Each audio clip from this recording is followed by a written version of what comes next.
여러분, 안녕하십니까? 설사가 멋지 않았습니다. 이틀, 사흘, 일주일. 독한 약을 4가지나 먹었는데도 계속됐습니다. 그때 한국에서 소식이 들려왔습니다. 처가 동생이 60대 초반 건강했는데 대장암 사기 진단을 받았다고 간까지 전이 됐다고 합니다. 혹시 나도 위나 대장에 문제가 생긴 건 아닐까?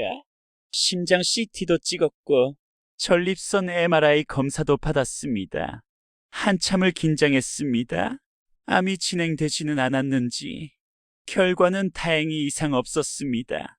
하지만 이번엔 헬리코박터균이 나왔습니다. 2주 동안 독한 약을 먹으며 설사는 끊이지 않았고 별 생각이 다 들었습니다.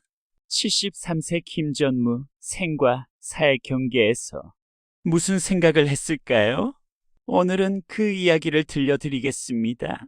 천상의 어머니, 아내가 끓여준 짬뽕, 그리고 매일 2시간씩 하는 버팅 연습 이야기를요.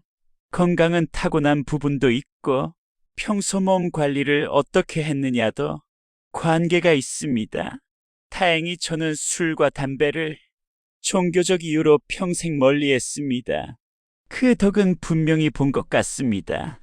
또 한편으론 이런 생각도 듭니다. 일찍 죽을 놈은 아무리 관리를 잘해도 죽고 운동도 안 하고 보약 한 제 못 먹어도 오래 살 놈은 오래 산다고요. 옛말에 아픈 왕보다 건강한 거지가 낫다는 말이 있습니다. 최근에 저는 병원을 서너 번 다녀왔습니다. 심장 CT 촬영을 했고 전립선 MRI 검사를 받았습니다. 혹시 암이 진행되지는 않았는지 한참을 긴장했었습니다. 결과는 이상이 없었습니다. 그런데 이번에는 설사가 심하게 시작됐습니다. 또 한 번 긴장의 시간이 왔습니다. 타이밍이 하필이면 한국에 계신 처가 동생이 60대 초반 건강했는데 대장암 사기 진단을 받았다는 안 좋은 소식을 들었던 때였습니다. 게다가 간까지 전이 됐다고 합니다. 혹시 위나 대장에 문제가 생긴 건 아닐까? 노심초사 끝에 검사를 받으니 헬리코박터균이 있다고 했습니다. 2주 동안 독한 약을 4가지나 먹었습니다. 약을 복용하는 동안 설사가 끊이지 않았습니다. 별 생각이 다 들었습니다. 며칠 전에 약을 다 먹었는데 신기하게 설사가 멎었습니다. 아무튼 또 한 번 고비를 넘긴 느낌입니다. 간사하게 이번만 무사히 넘어가 주면 더 나은 인간이 돼서 살겠다고 다짐했었습니다. 벌써 몇 번을 그렇게 넘어갔습니다.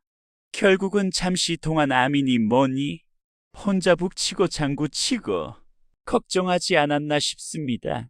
그런데 아내는 그런 저를 보고 전혀 미동도 하지 않았습니다. 글쎄, 저 영감쟁이는 평소 건강해서 일찍 갈 양반이 아니라고 믿었는지도 모릅니다. 아무튼 그래도 아내의 무반응에 야속하다는 생각이 스쳐갔습니다. 지난번 아내가 췌장에 문제가 있는 것 같아 모두 바짝 긴장했는데 저는 별로 걱정이 되지 않았던 기억이 있습니다. 서로 비슷했던 거죠. 인간이 불행해지는 원인은 남에 대한 기대를 잃을 때 그렇다고 합니다. 내 문제는 남이 절대 해결해주지 못합니다.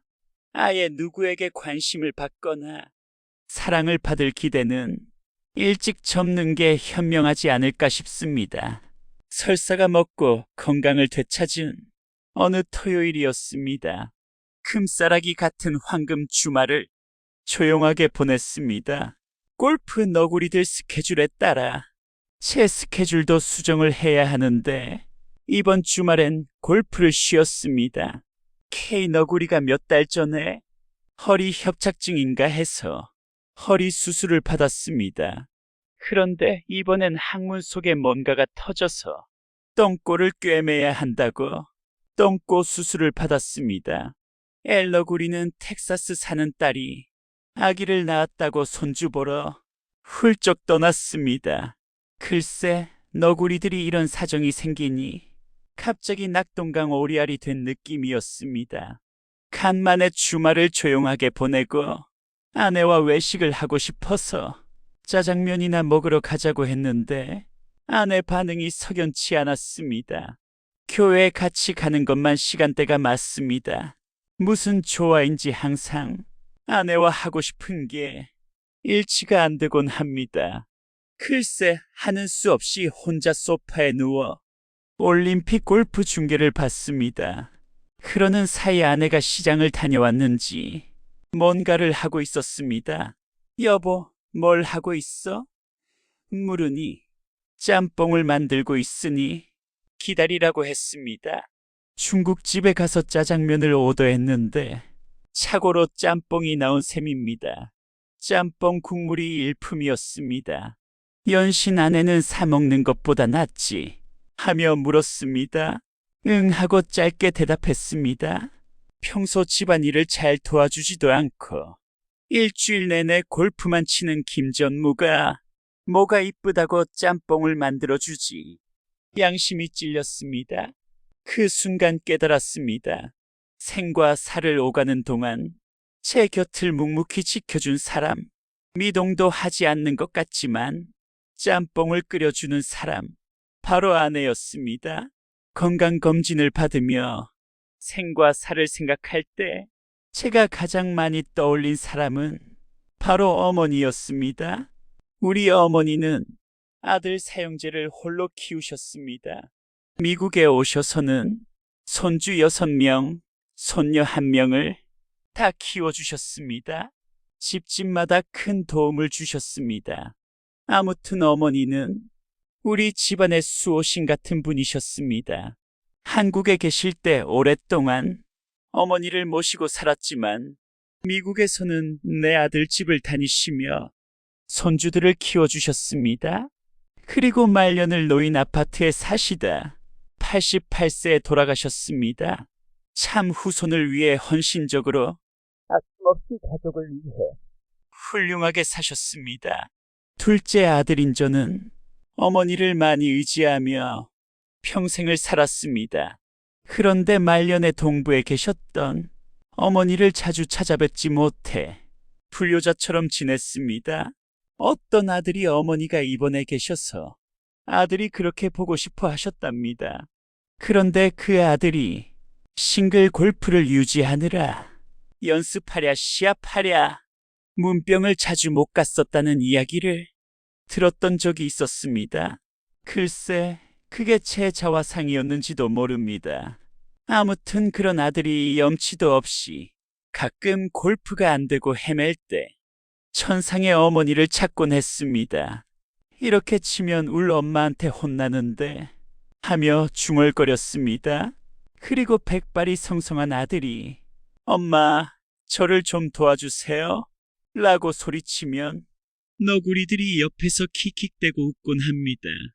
그러다 보면 전반에 떡시루 없고 잘못 쳤어도 후반에 어머니 도움인지 잘 쳐서 역전될 때가 종종 있었습니다.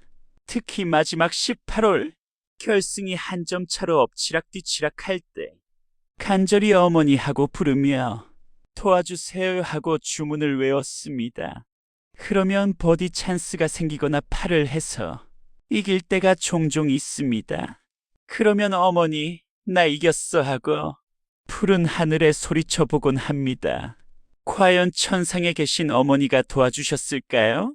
아무튼 이 불효자는 세상 공경에 빠질 때 지금도 자주 어머니를 찾습니다. 설사가 못지않던 그 며칠 동안에도 그랬습니다. 엄마, 저 좀 살려주세요. 생과 사를 오가며 과거를 돌아봤습니다. 옛말의 고생 끝에 낙이 온다는 말이 있습니다. 하지만 어떤 이는 낙은커녕 고생을 대물림하는 이도 있습니다. 고생을 너무 해서 폐인이 된 이도 있고 고생을 통해서 통한의 지혜가 열리는 이도 있습니다. 묘한 일입니다. 같은 고생을 하고도 결과는 크게 다를 수 있습니다. 저는 사는 지혜를 제대로 배우지 못하면 삶의 고통을 달고 산다고 해도 과언이 아니라고 봅니다. 무지를 깨우치지 못하면 편견이라는 무서운 생각에 사로잡혀 단면만 보는 불행한 삶을 살기에 급급합니다. 인생을 실패로 이끄는 두 가지가 있습니다. 지나친 욕망과 삶의 잘못된 생각과 목표를 들 수 있습니다. 한때 저는 오로지 돈에 대한 집착이 너무 강해서 목숨과 바꿀 정도로 여러 번 위험한 모험을 한 적이 있었습니다. 구질구질하게 가난하게 살 바에는 죽는 게 낫다고 믿었습니다. 독한 야망이었습니다. 무엇이 저를 이렇게 잘못되게 만들었는지 돌아보니 그 시초가 대물림된 가난과 학력에 대한 콤플렉스를 반가이 하기 위해 돈을 향해 질주를 했었습니다. 뒤늦게 실패와 좌절이 쓴맛을 보고야 많은 교훈을 얻었습니다. 무지에 가려진 지나친 욕망의 결과가 어떻게 다가오는지 또 한 수를 배웠습니다. 그렇게 갈팡질팡하다가 죽음 앞에 다가서고 있지 않나 싶습니다. 우리는 앞만 보고 달리면서 배터리가 소진되는지도 모르게 달려왔습니다. 어쩌면 그렇게 빨리 달린 말이 명마인 것처럼 생각했을지도 모릅니다. 지금도 우리 주변엔 너나 할 것 없이 그렇게 달리고 싶은 말들이 많은 줄로 압니다. 우리는 목표를 향해 달리기만 할 것이 아니라 충전도 하고 내면에서 나오는 나만의 소리, 영혼의 지도를 볼 수 있어야 합니다. 어떻게 살 것인가? 어떻게 죽을 것인가? 오늘따라 투병하며 잘 살고 가신 저희 어머니의 생전 모습이 스쳐갑니다. 건강을 되찾고 나니 다시 일상으로 돌아왔습니다. 나이가 들면 울과 공허해질 때가 덜어 생기게 마련입니다. 평소 맡은 일을 하고 그냥저냥 하루를 잘 보냈는데 왠지 공허함이 찾아올 때가 있습니다. 한때 저는 공허니 우울하니 그런 말을 늘어놓으면 등 따시고 배 따지셔서 배떼기 불러서 하는 소리라고 면박을 주고 일축을 하곤 했습니다. 무식한 발상이었습니다. 심리학자들 말에 의하면 공허가 찾아오는 경우는 삶이 치열하지 못해서 그렇다고 결론을 내렸습니다. 결국은 열정과 치열함이 결여된 살, 하루가 꽉 차지 않게 지내다 보면 공허함이 생기게 될 수 있습니다. 사실 최근에 골프 멤버가 바뀌면서 내기액 명가도 올라가고 긴장감이 돌고 치열한 실정입니다. 핸디가 14개였던 두 선수가 견디다 견디지 못하고 떠났습니다. 핸디가 8개 정도 된 장타자 하이에나 3마리가 우리 팀으로 조인을 했습니다. 이 선수들이 무지하게 강한 편입니다. 물론 한 수 정도 위이며 실수를 여간해서 하지 않는 얄미운 적들입니다. 남아있던 L너구리와 K너구리가 자주 깨지는 편입니다. 양육강식이 뚜렷한 골프 세계에 새로운 강팀에서 살아남으려면 돈으로 메우든지 실력을 키워 메우는 방법밖에 없습니다. 저는 숏게임에 목숨을 걸고 연습 중에 있습니다. 매일 저녁 퍼팅과 칩샷 연습을 2시간씩 하고 있습니다. 깨지는 것만큼 뼈 아프게 연습에 연습을 하며 고수들을 잡으려고 발버둥 치며 하루하루를 보내고 있습니다. 매일 라운딩으로 인해 새로운 선수들과 치열해서 공허함이 뭔지 잊어버렸습니다. 고수들과의 싸움에서 살아남을 방법은 연습밖에 없다는 사실입니다. 저는 오늘도 어제도 고수한테 안 물리려고 연습을 하고 있습니다. 아마추어가 프로를 이길 수 있는 유일한 것이 퍼터와 칩샷입니다. 3온의 1 퍼트. 이거 하면 고수들도 별 수 없기 때문입니다.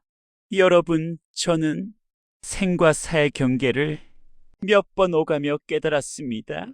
건강은 소중합니다. 가족은 더 소중합니다. 상의 어머니는 지금도 저를 지켜보고 계십니다. 아내가 끓여준 짬뽕 한 그릇은 그 어떤 중국집 짬뽕보다 맛있었습니다. 하지만 저는 또 골프장으로 갑니다. 매일 저녁 2시간씩 연습합니다. 왜냐고요? 치열하게 살고 싶기 때문입니다. 공허하고 싶지 않기 때문입니다. 하이에나들한테 지고 싶지 않기 때문입니다. 그리고 어머니가 가르쳐 주신 대로 마지막 순간까지 최선을 다하고 싶기 때문입니다. 여러분도 그렇지 않으신가요? 같은 또래 친구분들께 이 영상을 공유해 주세요. 부모님께 보여드리면 공감하실 겁니다. 오늘도 치열하게 그리고 감사하게 살아갑시다. 김전무였습니다.